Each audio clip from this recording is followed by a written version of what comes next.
estamos recordando por qué estamos estudiando el libro de los Hechos. Iniciamos hace poco, de hecho iniciamos el último martes.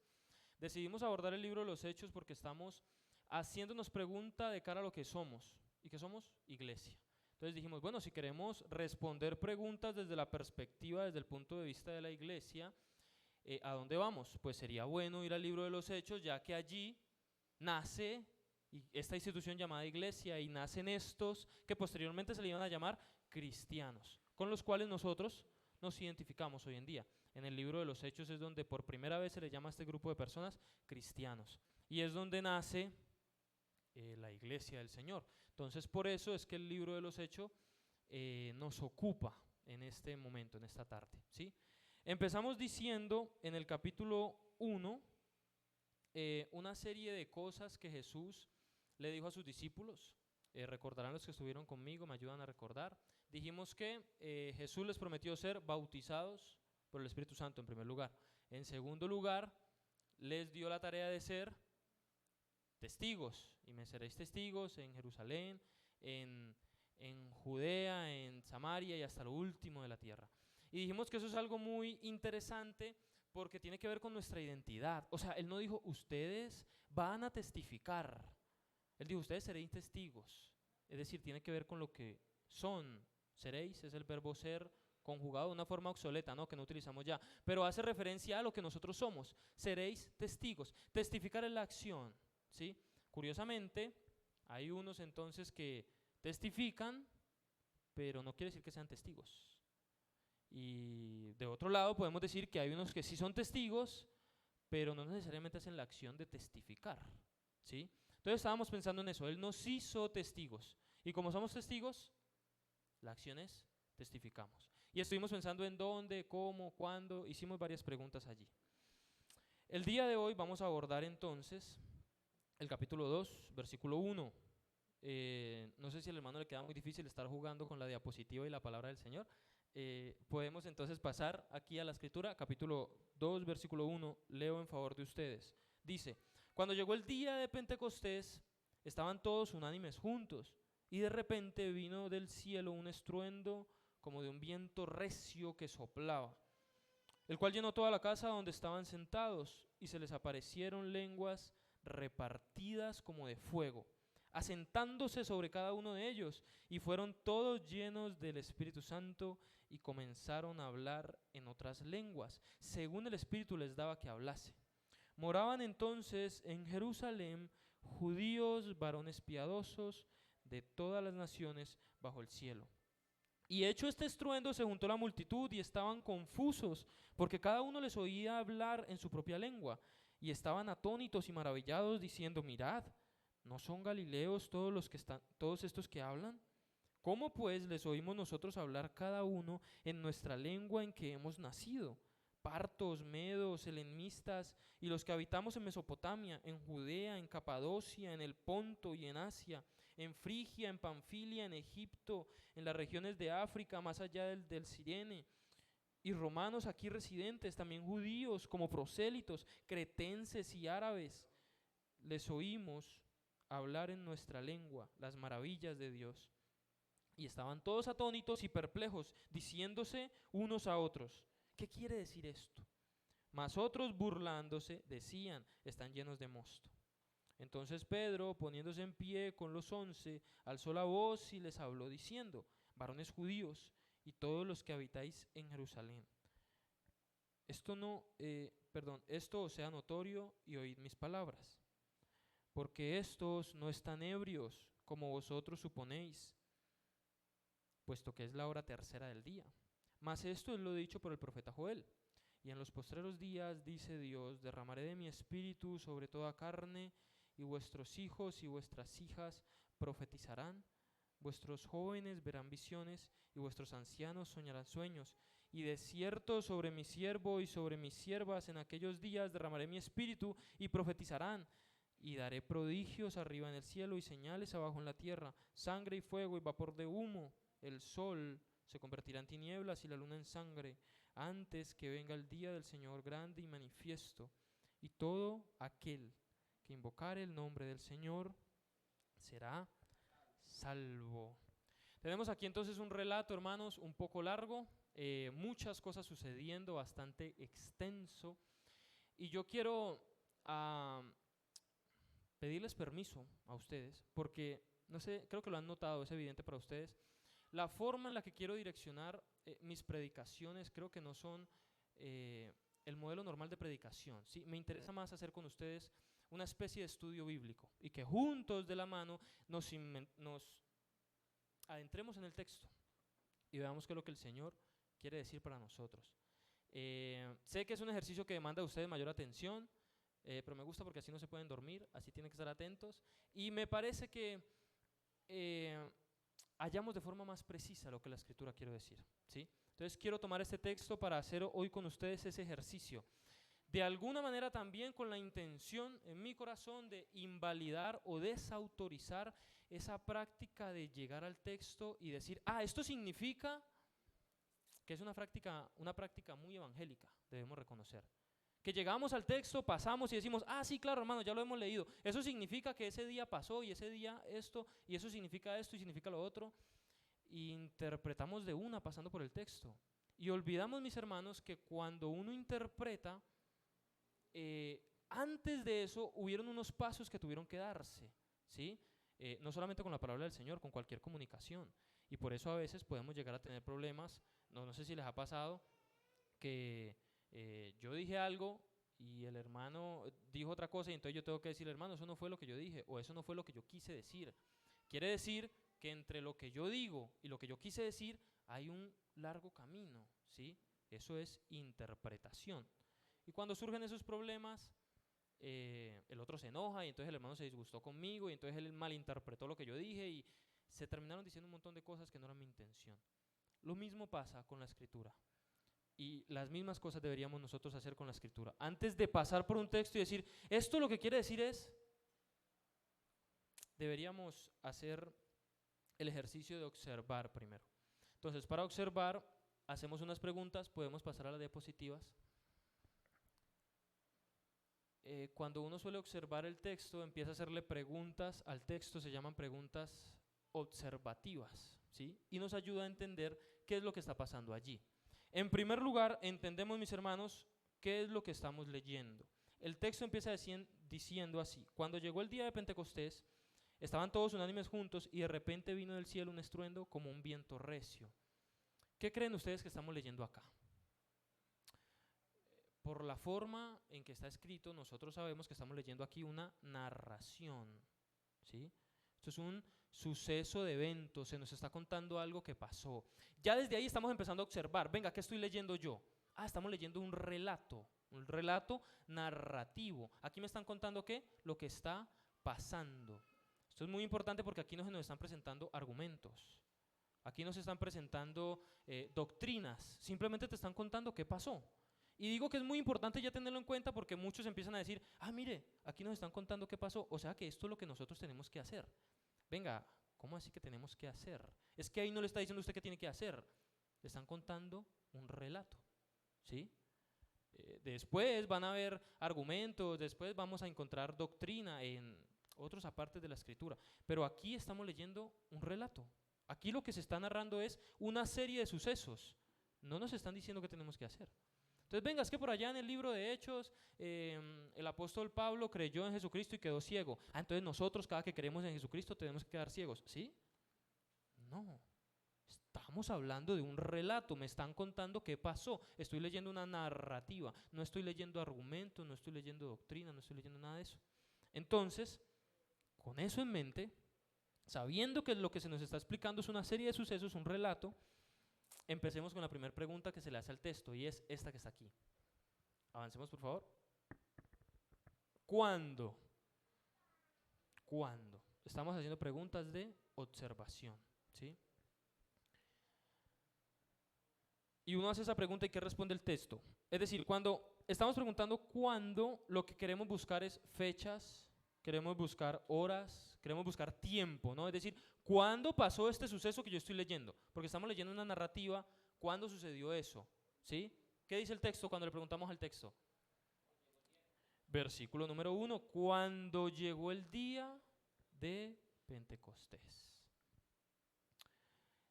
Ya cuando uno empieza a hacer este ejercicio de observación, se empieza a dar cuenta de cómo debemos adentrarnos a este texto. Porque si usted y yo somos sinceros, yo conozco el día lunes, martes, miércoles, jueves, viernes, conozco el día del Padre, conozco el día de mi cumpleaños, conozco el día de la Madre, pero ¿y el día de Pentecostés? ¿Cuál es ese?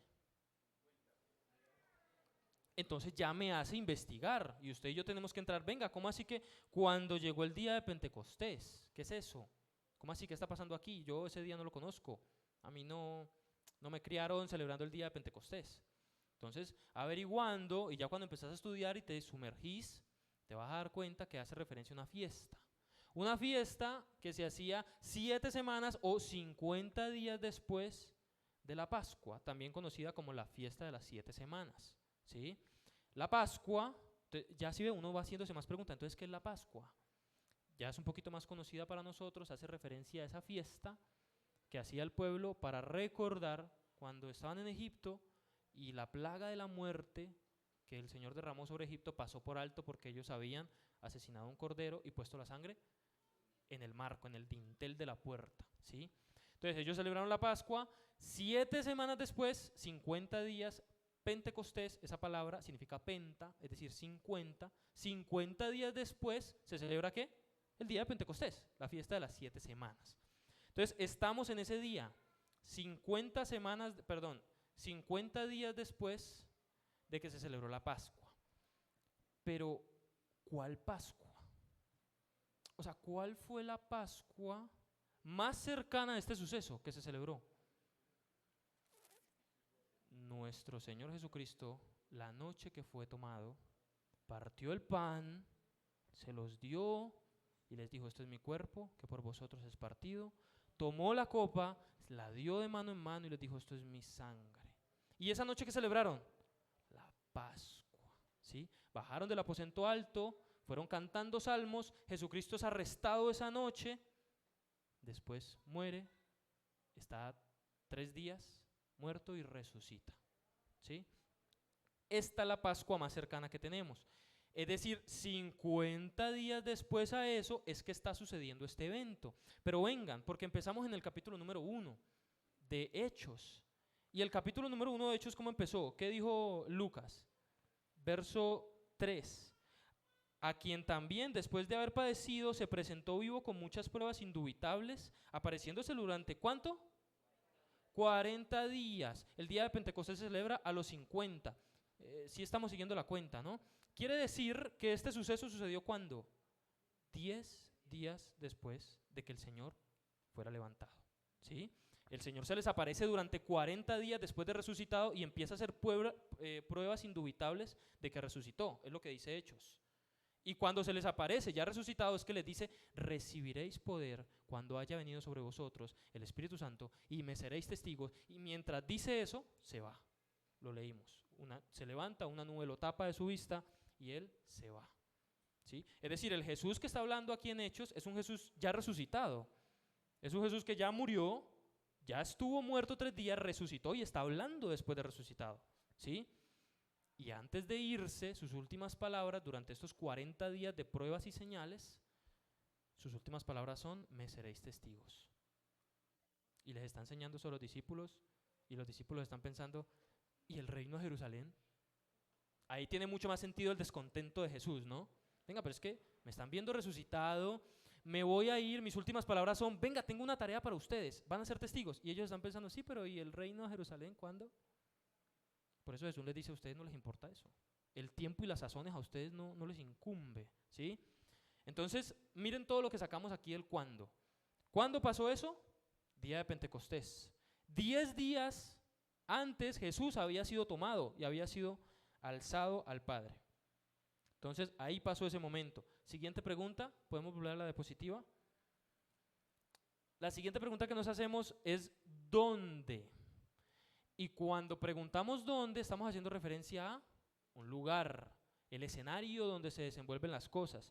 Estamos haciendo referencia a lugar geográfico, ¿sí? Y cuando nosotros le preguntamos eso al texto, ¿qué nos responde? ¿Dónde sucedió eso? ¿Eso sucedió en el cielo? ¿Dónde sucedió eso? Dice, moraban entonces en Jerusalén judíos Moraban entonces en Jerusalén judíos, varones piadosos de todas las naciones bajo el cielo. ¿Listo? Estaban ubicados en Jerusalén y allí de Jerusalén estaban morando personas de todas las naciones bajo el cielo. Y uno puede tener ese término como muy general, pero después el mismo capítulo 2, versículo 9 lo aclara. ¿Cuáles eran esas naciones bajo el cielo? Partos, medos, helenistas, Mesopotamia, Judea, Capadocia, Ponto, Asia, Frigia, Panfilia, Egipto, África, Cirene. Bueno, esto es todo el mundo conocido hasta este entonces.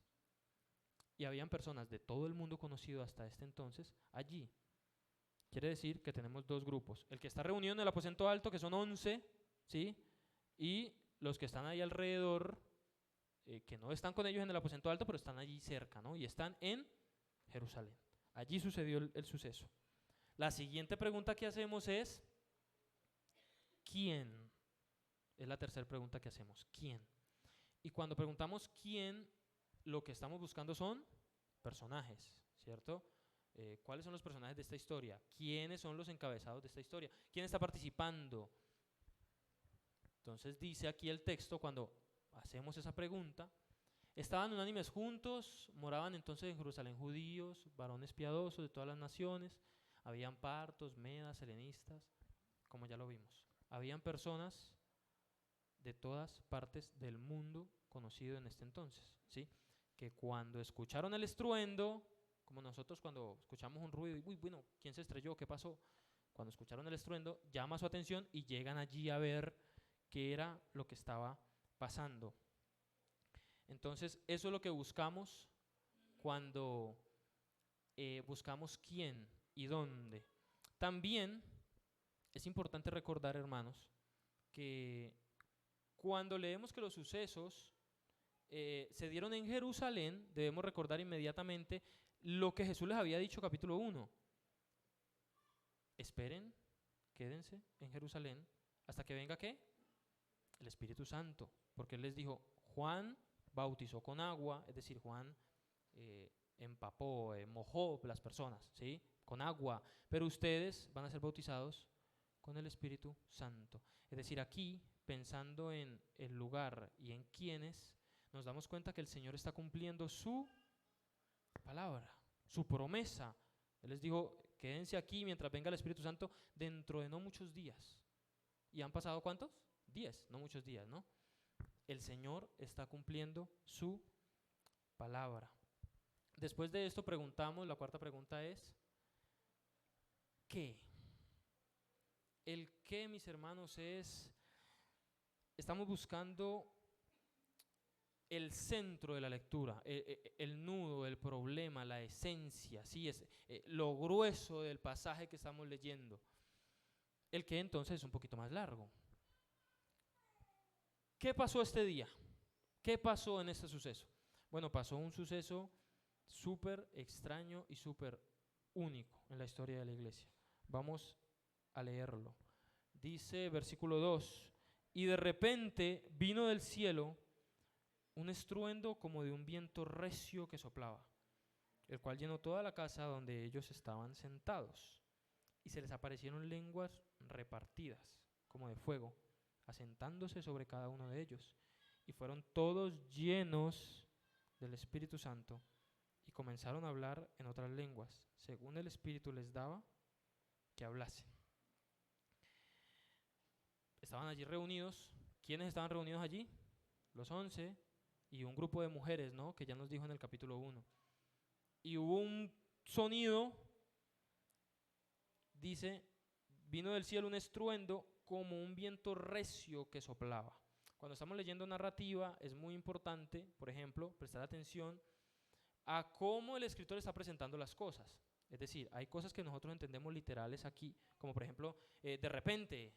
Todos sabemos que es de repente, ¿cierto? De repente, ya sucedió, ipso facto, instantáneo. Es un adverbio de tiempo, ¿cierto? Sucedió ya, de repente. Pero, por ejemplo, cuando dice, de repente vino del cielo un estruendo como un viento recio. ¿Vino del cielo un viento recio? Vino del cielo un estruendo como si fuera un viento recio, parecido, emulando a un viento recio. Él no está diciendo, vino del cielo un viento recio. No, ¿cómo? ¿Sí?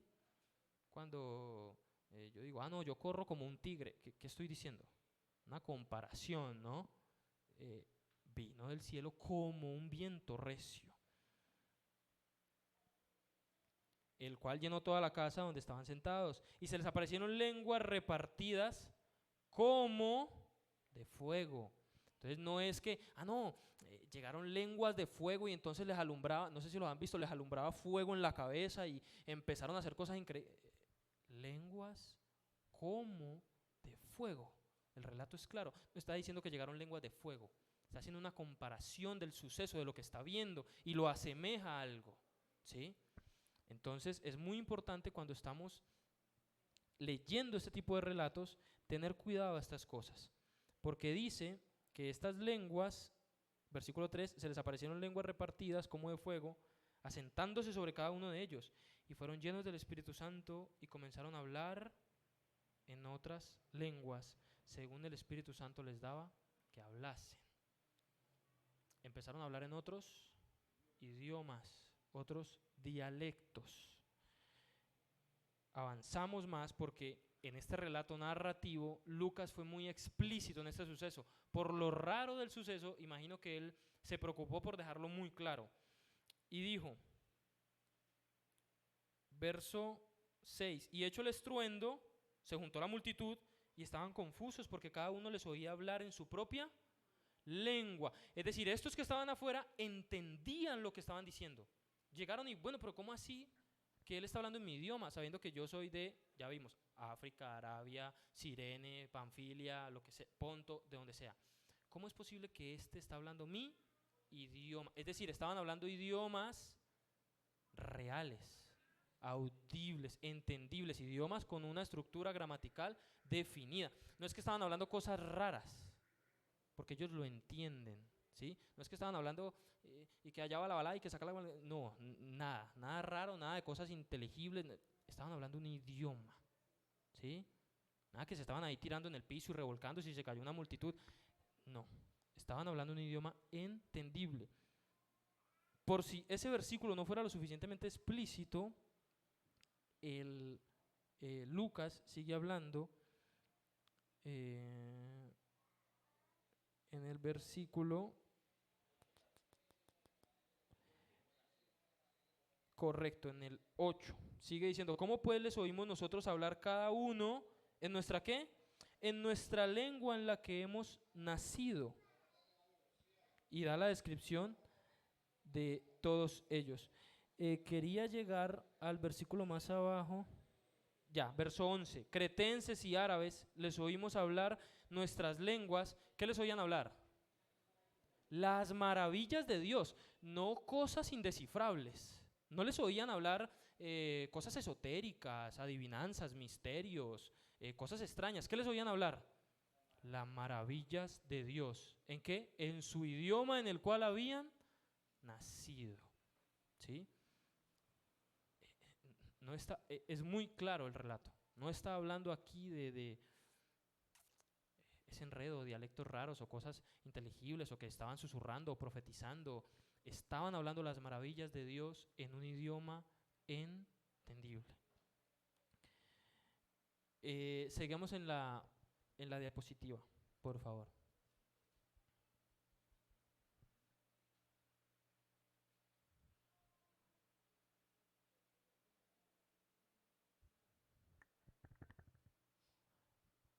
Verso 6. Y hecho ese estruendo, se juntó la multitud y estaban confusos porque cada uno les oía hablar en su propia lengua.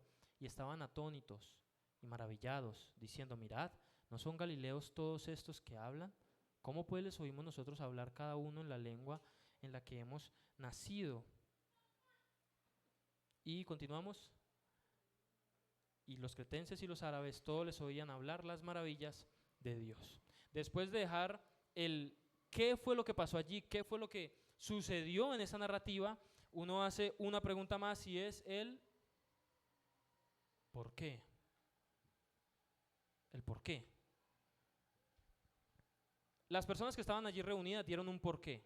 ¿Por qué sucedió este evento? Vamos a leer lo que ellos pensaron en el versículo 13. Más otros después de escuchar las maravillas del Señor en su idioma, mas otros burlándose decían, están llenos de mosto. Entonces Pedro, poniéndose en pie con los 11, alzó la voz y les habló diciendo, varones judíos y todos los que habitáis en Jerusalén. Seguro que estaban en un lugar reunidos personas de muchas partes del mundo, empezaron a hablar todos en su idioma. Tal vez los que estaban allá afuera confusos por toda la bulla, por escuchar tantos idiomas a la vez, dijeron, no, estos manes están es como hablando muy enredados, están es borrachos. ¿Sí? Y dentro del por qué hay una pregunta que va de la mano del por qué y es el cómo. ¿Sí? No, en el por qué estamos buscando razones, ¿no? Argumentos de por qué pasó el asunto. Y el cómo es cómo se hizo, medio a través del cual se hizo, método, procedimiento, cómo se hizo. Entonces, está aquí Pedro y esta gente le está adjudicando el por qué a eso, ¿a qué? A que están borrachos. Y Pedro tiene que pararse, ¿cómo? ¿Cómo lo hizo? Poniéndose en pie con los 11, verso 14, ¿y cómo? Alzó la voz. ¿Cómo entonces habló? Alzando la voz. Es decir, no tenía este micrófono inalámbrico que tengo yo, tuvo que quitarse el micrófono, o bueno, tuvo que gritar a todos los que estaban allí, alzar la voz, gritar y decir, no, Señor, no es que estén borrachos. Eso que está pasando no es porque estén borrachos. ¿Por qué? ¿Cuál es el argumento que da él? Varones judíos y todos los que habitáis en Jerusalén, esto os sea notorio y oíd mis palabras, porque estos no están ebrios, como vosotros suponéis, pues es la hora tercera del día. Es decir, las 9 de la mañana, porque para el judío empezaba el día a las 6. Entonces la hora tercera es las 9 de la mañana. Quiere decir entonces que Pedro se levanta en medio de ese auditorio, grita, alza la voz y dice, no, no están borrachos. Porque son las 9 de la mañana y ellos no son colombianos para estar ebrios tan temprano, ¿sí? Entonces, no piensen eso. Ellos no están ebrios, sino que es más bien la llenura del Espíritu Santo. Ese es el porqué que da Pedro y el porqué que estaban dando los otros. Y mire entonces la razón de Pedro después de eso, después de explicar, no es como ustedes están pensando, no es que están hablando así porque están borrachos, sino ¿por qué es entonces? Mas esto es lo dicho por el profeta Joel. Y en los posteriores días, dice el Señor, derramaré de mi espíritu sobre toda carne, y vuestros hijos y vuestras hijas profetizarán. ¿Cuál es el porqué entonces que da Pedro? Es decir, ya sabiendo que no es porque están llenos de, no es porque estén borrachos, ¿por qué es? Pedro está hablando de qué, cita qué, la palabra del Señor, ¿sí? Esto pasó por lo que está escrito en la palabra del Señor. Eso es muy interesante porque viene de pasar un suceso, hermanos, un suceso rarísimo. Es decir, imagínese la emoción que usted puede tener si usted de repente de la nada empieza a hablar en otro idioma, ¿sí? Y estamos aquí y el hermano empieza a hablar en alemán y no en un alemán machucado, sino en un alemán perfecto, fluido. Imagínese usted acaba de experimentar eso y usted sale y va a hablar con gente que está viendo el suceso. Pedro en ninguna parte hace referencia a las lenguas y no hace referencia al suceso. Él cita la palabra de Dios. Es muy interesante, hermanos, porque imagínense la emoción que tenían que estar sintiendo esos creyentes de que de la nada empezaron a hablar idiomas. Pero ellos no le dan el primer lugar a esa experiencia, a esas lenguas como de fuego, a ese viento como un viento recio, sino que Pedro, ¿de qué está hablando? Venga, la palabra del Señor. Y esto sucedió porque estaba escrito así. Y el Señor dijo, y cita a Joel, ¿y qué dice Joel? Y en los postreros días, dice Dios, derramaré de mi espíritu sobre toda carne, y vuestros hijos y vuestras hijas profetizarán, y vuestros jóvenes verán visiones. Aquí no ha empezado el discurso de Pedro. Pedro después va a dar un discurso y lo veremos en otra enseñanza. Simplemente está citando, ¿no?, al pie de la letra la palabra del Señor al profeta Joel. Y está citando la escritura para entonces dar el por qué están sucediendo estas cosas. Ahora, no quiere decir eso que esta profecía se cumplió a cabalidad en ese momento, ¿sí? Porque, por ejemplo, Pedro cita y dice una serie de cosas que van a pasar en ese día tomando como referencia a Joel. Ese día el Señor derramó su espíritu, fueron llenos del Espíritu Santo, pero la luna se convirtió en sangre, el sol se convirtió en tinieblas, humo y fuego cayeron? Porque eso es lo que dice aquí más adelante, verso 20. El sol se convertirá en tinieblas y la luna en sangre, antes que venga el día del Señor grande y manifiesto. Y todo aquel que invocar el nombre del Señor será salvo. Entendemos nosotros ese tipo de pasajes como profecías que son de doble cumplimiento o que se van cumpliendo a lo largo de la historia. Porque si bien es cierto, una parte de lo que dijo el profeta Joel se cumplió allá en Pentecostés, otra parte, sin embargo, no se ha cumplido. ¿Sí? Que es la parte en que venga el día del Señor grande, temible, con fuego y vapor de humo, y el sol se convierta en tinieblas y la luna en sangre. Eso no sucedió en Pentecostés, solo la primera parte. Y es muy interesante ver cómo el apóstol Pedro sigue como sin prestar atención a ese tipo de sucesos maravillosos, y lo último que cita del profeta Joel es, verso 21, y todo aquel que invocare el nombre del Señor será salvo.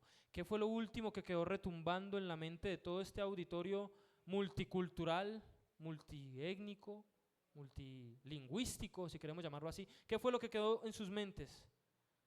La salvación. Y todo aquel que invocare el nombre del Señor será salvo. ¿Sí?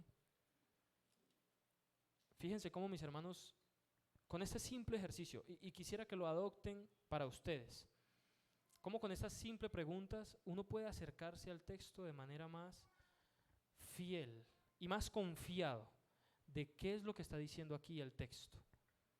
Ya sabemos que no está diciendo entonces que todo el que cree en el Señor Jesucristo tiene que hablar en otro idioma, porque fue algo que estamos leyendo un evento, suceso de cosas, ¿sí? Siempre me he preguntado, ¿verdad?, por qué estas personas que dicen que cuando recibo el Espíritu Santo tengo que hablar un idioma raro, porque así está en Hechos, ¿por qué entonces no toman, por ejemplo, la experiencia del apóstol Pablo y dicen, bueno, todo el que crea tiene que quedar ciego y tiene que tener escamas en los ojos? ¿Y por qué eso sí no? ¿Por qué eso sí lo entienden como no, un suceso, algo que pasó allá? ¿Por qué entonces no toman también literal la parte de que, mire, los creyentes que iban creyendo, el Señor les daba poder y agarraban culebras con la mano y tomaban cosas venenosas y no les hacía nada? ¿Por qué esa parte sí no? ¿Por qué eso sí lo entienden como, no, venga, es que eso es una historia, es un relato?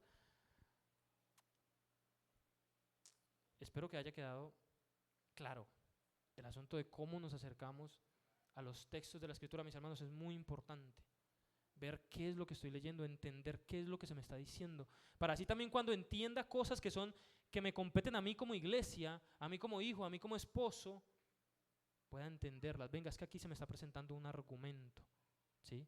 Cuando Pablo, por ejemplo, empieza en Romanos y da una serie de argumentos, miren, ya no más judío ni griego, ¿por qué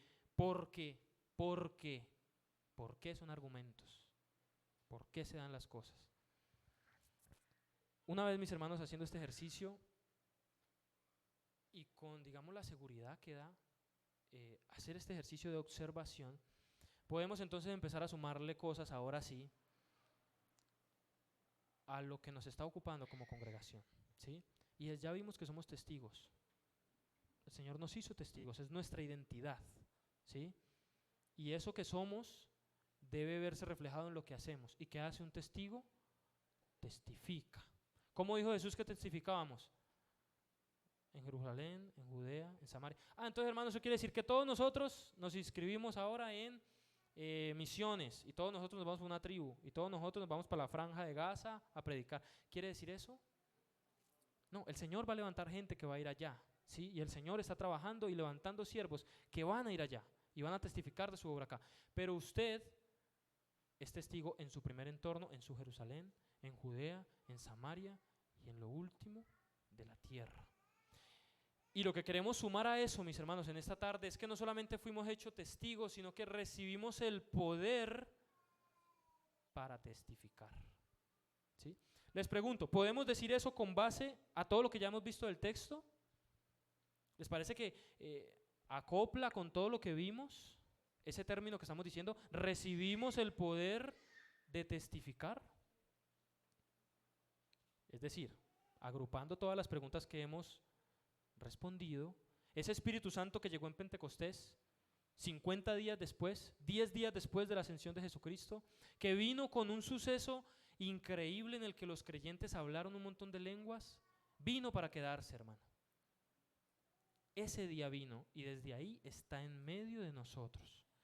Y vino, ese día repartió lenguas a todos como de fuego y repartió señales como esta de que comían cosas mortíferas y no les hacía nada. Pero entonces ahorita vino y repartió dones a cada uno de nosotros. Y nos capacitó y nos dio poder. ¿Poder para qué? No para que lo empleemos con la idea romántica que el mundo dice que es el poder, que es poder para ganar, poder para ser victorioso, poder para que entonces en mi negocio me vaya bien, poder para tener plata, poder para que el hijo del Señor no se enferme. ¿Poder para qué? Para testificar. Poder para poder llevar a cabo aquello que ya me dijo que soy, porque Él me dijo, usted es un testigo. Una vez recibe el Espíritu Santo. Y el Espíritu Santo le capacita para testificar. Usted tiene el poder para testificar. Tiene toda la capacidad para hacerlo. Tranquilo, conserve su trabajo, conserve su ciudad, conserve su empleo, conserve su entorno. No le estoy diciendo que cambie de país. Le estoy diciendo que donde usted esté, usted tiene la tarea de testificar. Porque es lo que es usted. Y no solamente tiene la tarea y es lo que su identidad le dice que haga, sino que tiene todo el poder para hacerlo. Es decir, no tenemos excusa. Porque aquel Espíritu Santo que vino en ese cómo, por qué, dónde y cuándo, está en medio de nosotros. Y mora en nosotros. La iglesia es templo del Espíritu Santo. El Espíritu Santo habita en medio de su iglesia, en su iglesia. Que habita en nosotros. Entonces quisiera, mis hermanos, dejar este último pensamiento en sus mentes porque el tiempo se nos fue. Vamos a responder entonces las mismas preguntas de observación que hicimos al principio para acercarnos al texto, pero vamos a responderlas entonces ya habiendo sentado esta premisa, la premisa de tenemos poder para testificar. Pensando en eso, entonces, ¿quién tiene ese poder para testificar? ¿Quién es, hermano? Nosotros tenemos ese poder. Usted se puede involucrar ahí, usted puede agregarse ahí. Todos los que han creído en Jesucristo tienen poder para testificar. ¿Cuándo? ¿Cuándo lo va a hacer? ¿Cuándo empezamos? Cuando vuelva a venir el Espíritu Santo y entonces pase algo extraordinario. ¿Qué estamos esperando? ¿Cuándo? Desde ya, ahorita, es ya. Ya somos testigos. ¿Cuándo tenemos que testificar? Ya. ¿Dónde? ¿Para dónde me voy? Todo lugar, hermano. Su casa, su trabajo, su vecino, haciendo deporte, saliendo, lo que sea, en todo lugar. ¿Cómo? ¿Cómo lo hago? Hay muchas formas, ¿no? Hay unos que, no sé, tienen, exacto. Hay unos que el Señor les dio el don y hablan muy bien, predican muy bien, eso lo hacen predicando. Hay otros un poquito más introvertidos que lo hacen pasando tiempo con los demás. Hermano, si usted lo hace cantando, si usted lo hace obra de teatro, si usted lo hace con música, si usted, no sé, el cómo hay muchas maneras de hacerlo. La obra del Señor es plurifuncional, hermano, hay muchas cosas para hacer, hay muchas cosas en las que se puede servir. Entonces el cómo, el Señor guía a cada uno de nosotros cómo lo va a hacer. Siempre, cualquiera que sea la forma que usted utilice para hacerlo, cualquiera que sea su cómo, que esté citado a la palabra del Señor. Siempre ajustado a la palabra del Señor. Si usted lo va a hacer predicando, si lo va a hacer teniendo tiempo, si lo va a hacer como lo vaya a hacer, como el Señor le guía a hacerlo, siempre sujeto a esta herramienta, a la palabra del Señor. ¿Y por qué? ¿Por qué? ¿Por qué vamos a hacer eso? Porque estamos respondiendo ese tipo de preguntas, ¿no? ¿Por qué? ¿Por qué? ¿Por qué vamos a salir a testificar allá a todo el mundo? Porque tenemos el poder y porque quiero terminar de la misma manera que terminó el apóstol Pedro, citando a Joel, pero si me lo permiten, quiero darle un pequeño giro a ese versículo. Porque dice el apóstol Pedro que el apóstol Joel dijo que todo el que invocara el nombre del Señor será salvo. Lo hacemos, mis hermanos, porque todo aquel que no invoque el nombre del Señor se perderá. Por eso, ese es el porqué. ¿Por qué salimos a testificar? Porque es que hay hoy en día, mis hermanos, gente muriendo. Hay gente para la que Cristo ya llegó y ya están en condenación eterna porque partieron sin Cristo. Hay gente muriendo hoy en día sin conocer esta verdad. Hay gente muriendo hoy en día sin saber que hubo un día, 50 días después de que nuestro Señor Jesucristo celebrara la Pascua, hubo un día en el que Él mandó su Espíritu. Y su Espíritu prometió morar en todo aquel que crea en Él. Y entonces por tener ese Espíritu usted va a tener vida eterna, salvación de su alma. Hay gente que está muriendo sin saber eso, sin entender este suceso de Hechos 2, sin entenderlo y sin creerlo. Y está pasando ahorita, ya mientras yo hablo. Por eso lo hacemos, por eso es imperativo, por eso es urgente que la iglesia del Señor testifique, que los testigos del Señor testifiquen. Padre, gracias. Queremos darte por tu palabra, porque ella nos enseña aún el día de hoy. Padre, has separado, has santificado para ti un grupo de creyentes, tu iglesia, y les has dado una tarea, y es la tarea de testificar. Y no solo le dice esa tarea, sino que también les dice el poder y la capacidad para hacerlo. Gracias porque no eres un Dios que pone tareas sin que nosotros seamos capaces de cumplirla, sino que eres un Dios que cuando ordena algo, da las herramientas para hacerlo, la capacidad, y nos sustenta mientras hacemos ese objetivo y nos provee y guarda de nosotros mientras estamos haciendo eso. Padre, ayúdanos a entender que como iglesia somos testigos y que como somos testigos debemos testificar. Ahora, en todos nuestros entornos donde nos permitas estar, de diferentes formas, como tú nos lo has presentado, hay muchas formas de predicar, de llevar este mensaje, y debemos hacerlo porque, como dijo el apóstol Pablo, el amor de Cristo nos constriñe, pensando en que si uno murió por nosotros, las personas no tienen por qué ir a condenación eterna, porque ya uno murió por nosotros. Y ese mensaje debe ser escuchado, debe expandirse. La gente debe saberlo, porque es un mensaje que salva vidas eternamente. Ayúdanos a entender que como iglesia estamos llamados a eso. Y ayúdanos a entender que tenemos todo lo que necesitamos para hacerlo. Guíanos en esta tarea.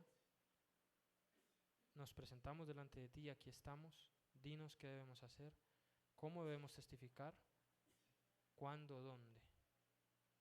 Y ayúdanos a ser sensibles a tu voz para obedecerla. En el nombre de tu Hijo Jesucristo oramos. Amén.